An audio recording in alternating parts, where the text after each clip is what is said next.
एक घने जंगल में बहुत से जानवर रहते थे। उन जानवरों में से एक शेर था जो जंगल का राजा माना जाता था। उसकी डरावनी दहाड़ से सारे जानवर कांपते थे और उसका नाम सुनते ही वे डर के मारे इधर उधर भाग जाते थे। शेर के अलावा उस जंगल में एक और जानवर था जो बहुत ही चालाक और बुद्धिमान था। वो था एक छोटा सा खरगोश। उसकी चालाकी और बुद्धिमानी की वजह से वो जंगल में काफी प्रसिद्ध था। शेर से भी वो कई बार अपनी चतुराई से बचकर निकल चुका था। एक दिन शेर को यह एहसास हुआ कि जंगल में सभी जानवर उससे डरते हैं, लेकिन वह कभी अपने राजा होने का असली आनंद नहीं ले पा रहा था। उसकी ताकत का किसी पर कोई असर नहीं था। वो सोचने लगा, अगर सभी जानवर मुझसे डरते हैं तो मुझे किसी जानवर को यह साबित करने की आवश्यकता है कि मैं सबसे ताकतवर हूँ। शेर ने तय किया कि वह अब एक जानवर को शिकार बनाएगा ताकि उसकी ताकत का सम्मान सभी करें। शेर की नज़र में सबसे आसान शिकार खरगोश था। वो उसे अपनी ताकत दिखाने का सही लक्ष्य समझता था। शेर ने जंगल के सारे जानवरों को एक जगह बुलाया और घोषणा की, कल मैं जंगल में एक शिकार करूंगा और वह शिकार होगा खरगोश। ये सुनते ही सभी जानवर डर गए। कोई भी शेर का सामना करने की हिम्मत नहीं जुटा पाया। लेकिन खरगोश, जो हमेशा अपनी चतुराई से शेर से बचने में सफल होता था, वो इस बार भी सोचने लगा कि उसे क्या करना चाहिए। वो जानता था कि शेर से मुकाबला करना उसकी ताकत से बाहर है, इसलिए उसे अपनी बुद्धिमानी का इस्तेमाल करना होगा। अगले दिन जब शेर खरगोश के पास पहुंचा तो खरगोश ने शेर से कहा, महाराज, आप मेरा शिकार क्यों करना चाहते हैं? मैं तो बहुत छोटा हूँ और आपके मुकाबले कुछ नहीं हूँ। अगर आप मुझे छोड़ देंगे तो मैं आपके लिए कुछ और भी कर सकता हूँ जो आपके लिए ज्यादा फायदेमंद होगा। शेर ने गुस्से में आकर कहा, क्या तुम मेरी ताकत को चुनौती दे रहे हो? तुम केवल एक छोटा सा खरगोश हो, लेकिन मैं तुम्हें अभी मार डालूंगा।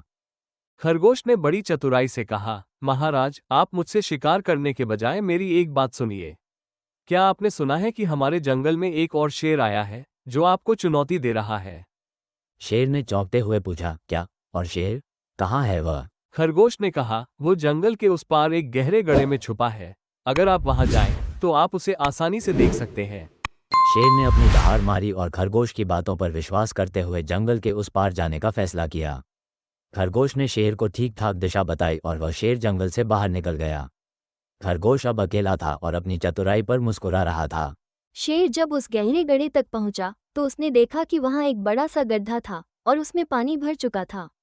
शेर ने गड्ढे में झांककर देखा तो उसकी आवाज सुनकर गड्ढे के भीतर से एक और शेर की गिड़गिड़ाती आवाज सुनाई दी।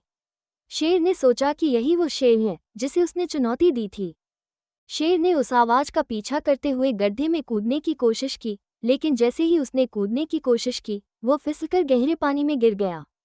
शेर के सारे जोर का असर व्यर्थ हुआ और वो गहरे पानी में फंसकर मुश्किल से बाहर निकल पाया। शेर की हालत इतनी खराब हो गई कि वो किसी तरह से बाहर आकर तड़पते हुए लौटने लगा। उधर खरगोश ने सब कुछ अपनी आंखों से देखा।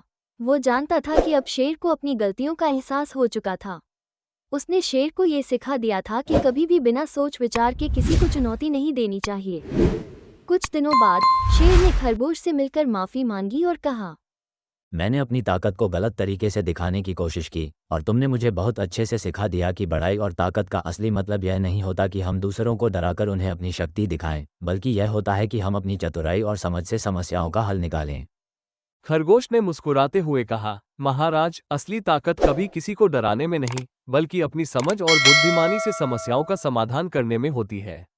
कहानी अच्छी लगी हो तो चैनल को लाइक और सब्सक्राइब करें और कमेंट जरूर करें।